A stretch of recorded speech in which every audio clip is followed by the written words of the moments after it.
Hello dear student, আসসালামু আলাইকুম সবাইকে।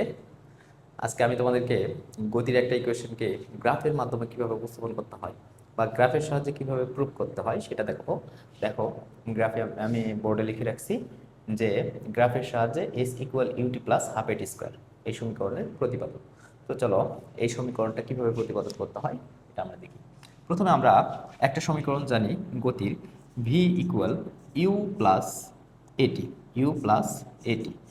এই ইকুয়েশনের গ্রাফটা থেকে আমরা দেখতে পাইছিলাম যে এই গ্রাফটা হচ্ছে এইরকম, যে আদিবেগ একটা আছে, আদিবেগ একটা আছে মানে গ্রাফটা হবে এইখান থেকে এরকম। তো এখন এই গ্রাফটা থেকেই আমরা আসলে S equal UT plus half AT square এই সমীকরণ প্রতিপাদন করব। দেখো, এই গ্রাফটাকে দুইটা অংশ করতে পারি। আমি এই পয়েন্টটাকে ধরলাম ও, এটাকে ধরলাম এ। এইখান থেকে একটা সমান্তরাল রেখা দেখালাম, যে ভূমি সমান্তরাল, এই ভূপৃষ্ঠে সমান্তরাল। তাহলে এখন এইখান থেকে সোজা একটা লম্ব টানলাম। কোনোভাবে আমরা যদি এই পুরাটার ক্ষেত্রফল বের করতে পারি, এই পুরাটার ক্ষেত্রফল বের করতে পারলে এই সমীকরণটা হয়ে যাবে। আমি এটাকে দিলাম বি, এটাকে দিলাম সি, এটাকে দিলাম ডি। দেখো, এটা কিন্তু একটা কোণ করে আছে, এটাকে ধরলাম থেটা। এখন এইটার ক্ষেত্রফল বের করব প্লাস এটার ক্ষেত্রফল, তার মানে দুইটা ক্ষেত্রফল বের করবো মানে দুইটা সরণ।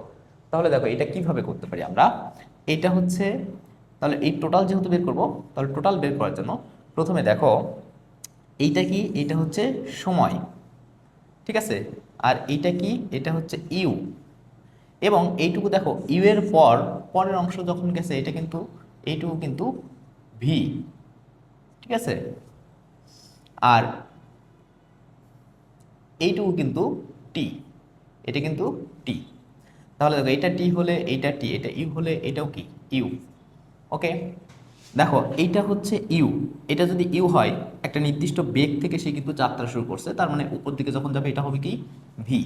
এখন এটার ক্ষেত্রফল আর এটার ক্ষেত্রফল আমরা যোগ করবো। দেখো তাহলে টোটাল যে সরণ এস ইকুয়াল, প্রথমে এইটার ক্ষেত্রফল, এটার ক্ষেত্রফল হচ্ছে দৈর্ঘ্য গুণন প্রস্থ। দেখো এইটার এটা গুণ করলে হবে ইউটি প্লাস, অতএব এটাকে আমরা একটু জ্যামিতিক উপায়ে দেখাই। দেখো এটা কি, দৈর্ঘ্য ও বি গুণন প্রস্থ বিসি, ওকে, প্লাস এখন এইটার ক্ষেত্রফল হাফ গুণন ভূমি, ভূমি হচ্ছে এসি, গুণন উচ্চতা, উচ্চতা হচ্ছে সিডি।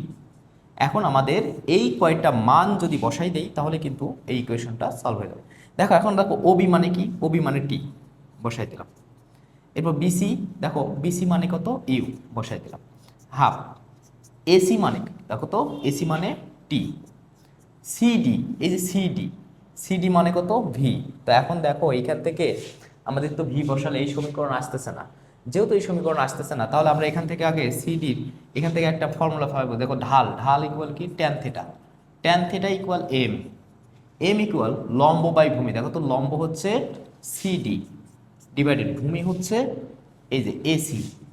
তাহলে সিডি রাখলাম, এসি যেটা আছে এসির মান হচ্ছে টি এবং সিডি মানে ভি, তাহলে ভি ডিভাইডেড টি। এখন দেখো আমরা কিন্তু জানি ভি ডিভাইডেড টি মানে হচ্ছে ত্বরণ, ভি ডিভাইডেড টি মানে ত্বরণ। তখন কিন্তু আমরা এই এ কে, এটাকে এই যে ঢালকে আমরা এ লিখতে পারি, এ ইকুয়াল ভি ডিভাইডেড টি। অতএব ভি ইকুয়াল কিন্তু এটি। দেখো ভি ইকুয়াল কিন্তু এটি পাইলাম। তাহলে সিডি, দেখো তো সিডি মানে কিন্তু ভি, তাহলে এখান থেকে আসে UT plus half into T, এবং এই ভি মানে কিন্তু এটি, এটি বসাই দিলাম।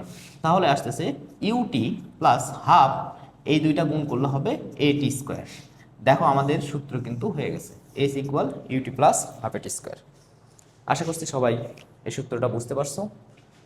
আবার তোমার, আশা করছি সবাই এই সূত্রটা তোমরা বুঝতে পারছো। যদি তোমাদের কোনো সমস্যা হয় আমাদেরকে জানাবা, আবার তোমাদেরকে নেক্সট ক্লাসে বোঝাই দেবো। ধন্যবাদ সবাইকে।